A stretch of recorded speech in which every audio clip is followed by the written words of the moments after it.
जश्न आज़ादी की तकरीब के मेहमान खुसूसी जम्मू कश्मीर के उप राज्यपाल श्री मनोज सिन्हा तशरीफ आवर हो चुके हैं। पेश किया जा रहा है।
आज के दिन हम उनका भी पुण्य स्मरण करते हैं। स्वतंत्रता दिवस का यह शुभ अवसर हमें उनके संघर्ष और बलिदान को याद करने और अपनी कृतज्ञता व्यक्त करने का मौका देता है। जम्मू और कश्मीर हमेशा भारत के अस्तित्व का अभिन्न अंग रहा है कि जम्मू और कश्मीर में हिंदू और मुस्लिम शब्द हमेशा से सिर्फ एक विवरण रहे हैं, न कि विभाजन के प्रतीक।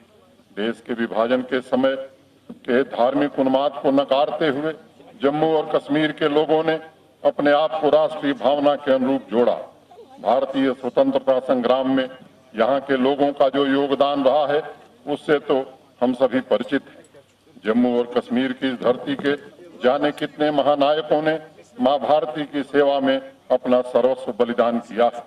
जम्मू और कश्मीर की इस धरती ने महावीर चक्र से सम्मानित शहीद ब्रिगेडियर राजेंद्र सिंह जैसे वीर सेनानियों को जन्म दिया।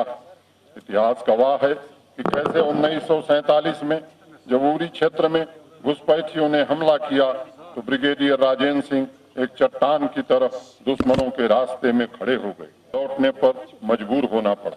इसी तरह हम ब्रिगेडियर उस्मान को भी याद करते हैं जिन्होंने दुश्मनों से लोहा लेते हुए देश के लिए सर्वोच्च बलिदान दिया।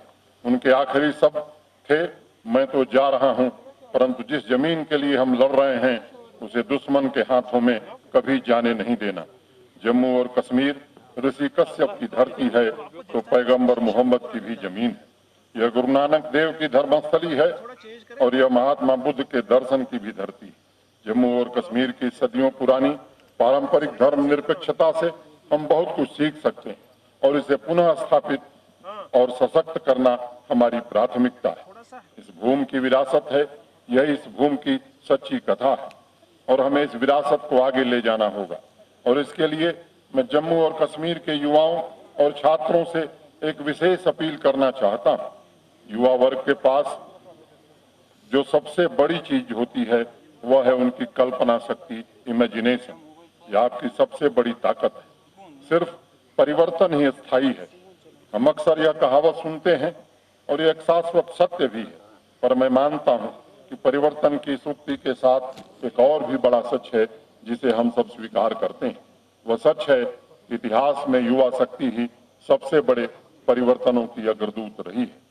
मित्रों, भाइयों और बहनों, 2019 में संवैधानिक परिवर्तन के बाद 30 दिनों में केंद्र सरकार ने एक नहीं, दो नहीं, बल्कि राज्य की तस्वीर बदलने वाले 50 से ज्यादा बड़े फैसले किए।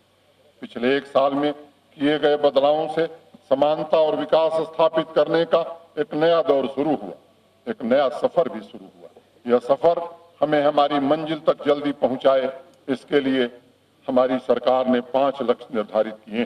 पहला, हम एक न्याय संगत और ईमानदार शासन प्रणाली सुनिश्चित करना चाहते हैं जो कमजोर और हाशिए पर रहने वाले लोगों को सशक्त बनाने के लिए समर्पित होगी। दूसरा, हम एक जीवंत और जमीनी लोकतंत्र यहाँ स्थापित करना चाहते हैं। तीसरा, हम सर्वाधिक जन कल्याण सुनिश्चित करना चाहते हैं और इसके लिए हम यह सुनिश्चित करेंगे कि सरकारी योजनाओं का लाभ हर एक व्यक्ति तक पहुंचे। चौथा, हम जम्मू और कश्मीर के हर कोने में विकास को गति देने के लिए प्रतिबद्ध हैं। पांचवां, आर्थिक विकास, रोजगार और आजीविका को बढ़ाकर और प्रौद्योगिकी का पूरा उपयोग करते हुए जम्मू और कश्मीर को ज्ञान का सशक्त केंद्र बनाना हमारी प्राथमिकता होगी।